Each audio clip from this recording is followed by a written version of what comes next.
Yakuza 0 is the prequel to the Yakuza franchise series, but is actually the sixth entry into the series. And Yakuza 0 follows two storylines from two characters, one from Kiryu Kazuma and the other from Goro Majima. We start our first story with Kiryu Kazuma, a young Yakuza who starts off as an errand boy for a loan shark doing his first debt collecting, where he beats up the main guy bad, which is typical in the day of the life of a Yakuza doing debt collection. All is good in a hard day's work. That is until that same guy turns up dead only hours later as he's having a meal with Nishikiyama, his best friend who went to the same orphanages as him. And they are both shocked by this news and revelation and feel that all hell have broke loose, that this is terrible news for both him and the family that he is part of. Because not only does this reflect poorly on him, but also on the patriarch of the family, the person that brought him in, Kazuma. But as he goes to try to clear his name and tell the truth that it wasn't him, he doesn't even have a piece, it turns out it was a conspiracy all along. A conspiracy that has a three-pronged attack. One, whoever is able to bring the empty lot, which is the key to this conspiracy to the Tojo clan, which is the headquarters of all the gang members or Yakuza family in the city, is gonna be able to become the captain of all the entire family. And then two, be able to remove Kazuma from the line of succession to be the next chairman.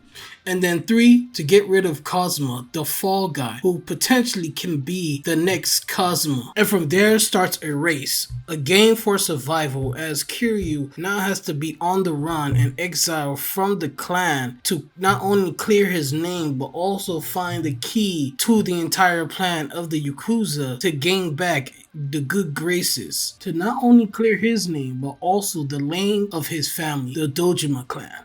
And has to do it all by himself while on limited time and limited resources. That is until he is finally able to meet Tetsu Tachibana, the president of Tachibana Real Estate, the person who holds the key to Kiryu's life, the person who holds the key to the empty lot, which is the main integral part of the entire plan of the conspiracy, to not only control all the real estate or property of Kamurocho, but also to revamp the lifestyle and bring in more money than ever before. And this is where we are introduced to our second main character, Goro Majima, who is shown to be glazed over as the Lord of the Night, an amazing underground character who is able to boost up a cabaret club to the height of popularity at the time. And we are finally introduced to the man, the myth, the legend. As he makes his entrance into the club, then we are shown a different light, that as he's taking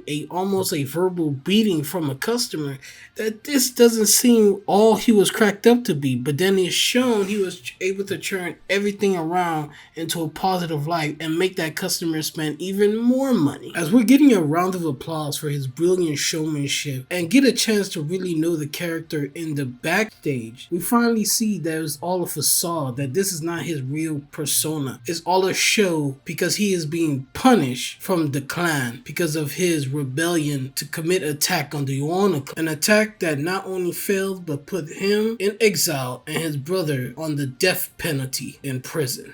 So not only he spends his days as a puppeteer masquerading this facade to not only do his time, but he's also being watched by his caretaker or his owner, Tsukasa Sagawa. Even from the tone of their conversation, it seemed like this exile would be almost for an eternity, even though Majima would do anything, is finding any way and everything, to, even if he has to pay his way back into the good graces of the clan, that he would do anything to get this opportunity. And then he finally gets it when Sagawa gives him a chance to do one job, just one job, and he'll be back in the good graces of the clan and welcome back into the fold of the Yakuza lifestyle. And that one job is to kill a person named Makoto Makimura. And from here is when the two stories start intertwining, where on one side, Kiryu Kazuma has to find the one person who holds the key to the empty lot, the integral part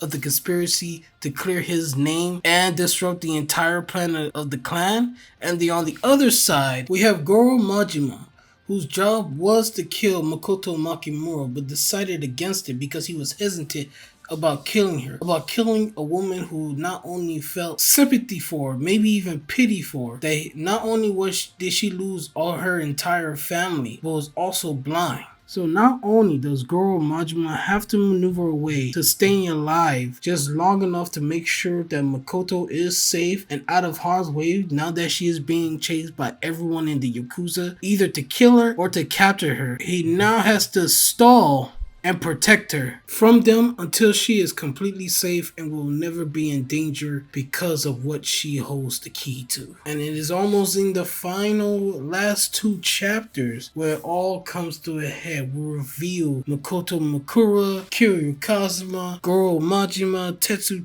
Tachibana, all in the prime location facing off against the Shimano clan, the Dojima family, and the Omi Alliance, along with the Tojo clan, watching everything unfolds as we finally face off against the conspirators who started this whole thing. The Dojima lieutenants, Kuze Awano and Shibusawa, along with Sohei Dojima, patriarch of the Dojima family. And it's from at this point the 2 characters can truly be themselves. Kiryu becoming the dragon of Dojima, and Goro finally releasing his true self to become the mad dog of Shimano. And that is basically the story of Yakuza 0, the beginning of a truly long relationship.